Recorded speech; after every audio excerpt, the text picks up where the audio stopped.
Kharif season ప్రారంభం అవడంతో రాష్ట్రంలో యూరియా అవసరం గణనీయంగా పెరిగిపోయింది.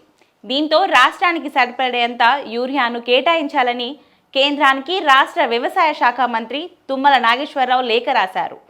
రాష్ట్రంలో యూరియా కొరతను అధిగమించేందుకు తక్షణ చర్యలు చేపట్టాలని కేంద్ర కెమికల్ అండ్ ఫర్టిలైజర్ మంత్రి జగత్ ప్రకాష్ నడ్డా, కేంద్ర మంత్రులు కిషన్ రెడ్డి, బండి సంజయ్లకు మంత్రి లేఖలు రాశారు. ఇక ఏప్రిల్, మే, జూన్ నెలలకు సంబంధించి కేంద్ర ప్రభుత్వం రాష్ట్రానికి 5 లక్షల మెట్రిక్ టన్నుల కోట నిర్దేశించినప్పటికీ ఇప్పటి వరకు 3.06 లక్షల టన్నుల యూరియా మాత్రమే రాష్ట్రానికి సరఫరా అయిందని, ఇది రైతుల అవసరాలకు సరిపోదని లేఖలో మంత్రి పేర్కొన్నారు.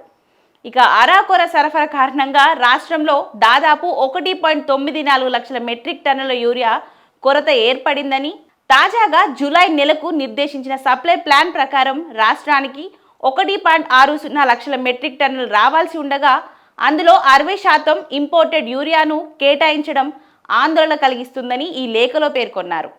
ఇక దిగుమతుల ద్వారా రాష్ట్రానికి రావాల్సిన యూరియా సకాలంలో రాష్ట్రానికి చేరుకునే పరిస్థితి లేదని, ఇప్పటి వరకు ఆ యూరియాని రవాణా చేసేందుకు అవసరమైన నౌకల కేటాయింపు జరగలేదని లేఖలో ప్రస్తావించారు మంత్రి.